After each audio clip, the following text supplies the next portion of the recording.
Hello again and welcome to another episode of Mindfulness, week 47, Exploring Fear and Anxiety. And the quote for the week: "Nothing in life is to be feared. It is only to be understood. Now is the time to understand more so that we may fear less." By Marie Curie.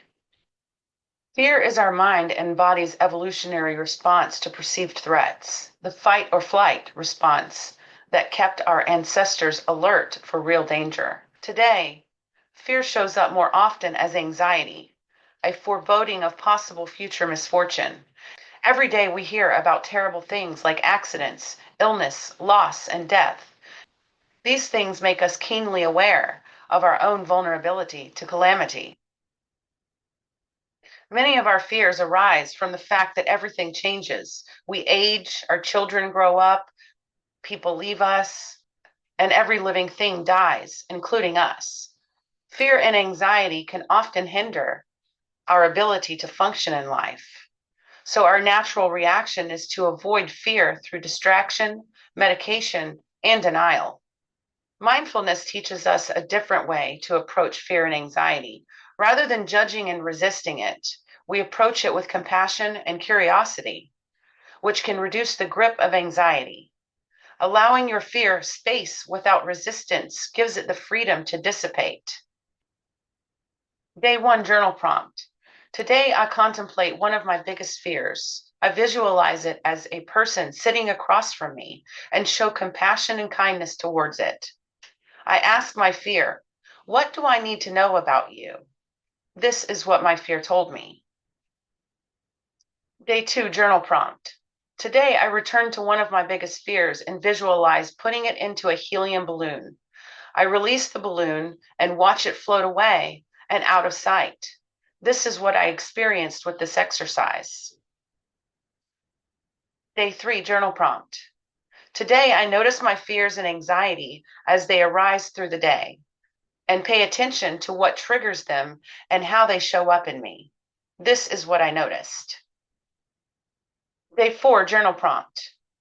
I examine one of my fears using logic. I ask myself, what is the worst that can happen? Can I do anything to change the thing I fear? Is my fear grounded in reality? These are my answers. Day 5 journal prompt. Today I write a letter to my fearful self from the perspective of my higher self and wiser self. Here is my letter. Day 6 journal prompt. Today I practice a short breathing meditation. I breathe in love, imagining cleansing, healing energy entering my body. I breathe out fear, imagining pain and darkness leaving my body. This is what I noticed with my meditation. Day 7 journal prompt. I contemplate the truth that fear and anxiety are just feelings that arise from my thoughts. Fear itself cannot harm me. I visualize realizing fear like letting go of my grasp on a ledge. I trust life to catch me and unfold as it should. This is what I experienced. And the Bible verses for this week, in Isaiah 41:10, so do not fear, for I am with you. Do not be dismayed, for I am your God. I will strengthen you and help you. I will uphold you with my righteous right hand. And the reflective questions for this verse: what fears have made me feel dismayed or powerless lately? In what ways can I invite God's strength instead of my own striving? How might being upheld look or feel in my current season? And a spiritual insight for this verse. Isaiah reminds us that divine companionship neutralizes fear. Fear thrives in isolation, when we believe we're alone in our struggle. But faith is a form of remembrance, remembering that you are never alone. When you feel overwhelmed, recall that the same hand that shaped the universe is holding you steady. And in Philippians 4, verses 6 and 7, don't worry about anything. Instead, pray about everything. Tell God what you need and thank Him for all He has done. Then you will experience God's peace, which exceeds anything we can understand. And the reflective questions for this verse: What specific worries can I turn into prayers today? How might gratitude shift my inner atmosphere? And when have I experienced peace that defied understanding? And the spiritual insight for this verse: anxiety is the mind's attempt to control the uncontrollable.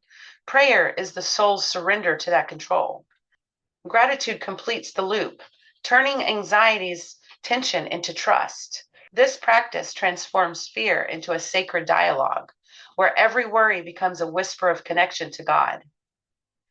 And in 2 Timothy chapter 1, verse 7, for God hath not given us the spirit of fear, but of power and of love and of a sound mind. And the reflective questions for this verse: where in my life have I mistaken fear for caution or wisdom? How can I reclaim my soul mind when anxiety clouds my thoughts? What would it look like to move through life guided by love instead of fear? And the spiritual insight for this verse: fear can disguise itself as logic or protection, but this verse unmasks it as not from God. The spirit within you is love, steady, courageous, and sound. When fear speaks, pause and ask, whose voice is this? Only love builds up. Only love frees. And in conclusion, fear and anxiety lose their power not by resistance, but by revelation. When we approach fear with understanding, compassion, and curiosity, as mindfulness teaches, you also invite divine wisdom to transform it. Fear, when faced in faith, becomes a teacher instead of a tyrant. Let this week be a sacred practice in befriending your fear. Let understanding replace avoidance, and let love rewrite your inner dialogue. And in closing, I'd like to leave you with an affirmation. I am held by love, guided by wisdom, and free from fear. In every breath, peace finds me. Thanks so much for watching until the end. I'd love to know what you thought about the video layout this week. Drop a line below. If you haven't done so already, be sure to check out the description box for the links to my ebook, Finding Your You-Ness, Journey to Self-Mastery. And I'd like to personally invite you to join my weekly prayer and support group by Zoom meeting at 8 p.m. Eastern Standard Time on Sundays. Both the ebook and the weekly group will guide you while providing the encouragement and empowerment we all need but don't like to ask for. Thanks again for watching, liking, sharing, and subscribing. Your presence here is greatly appreciated, and your engagement on this channel helps others to find its content for their own benefit, all part of the collective healing efforts across the globe. Namaste, namasko.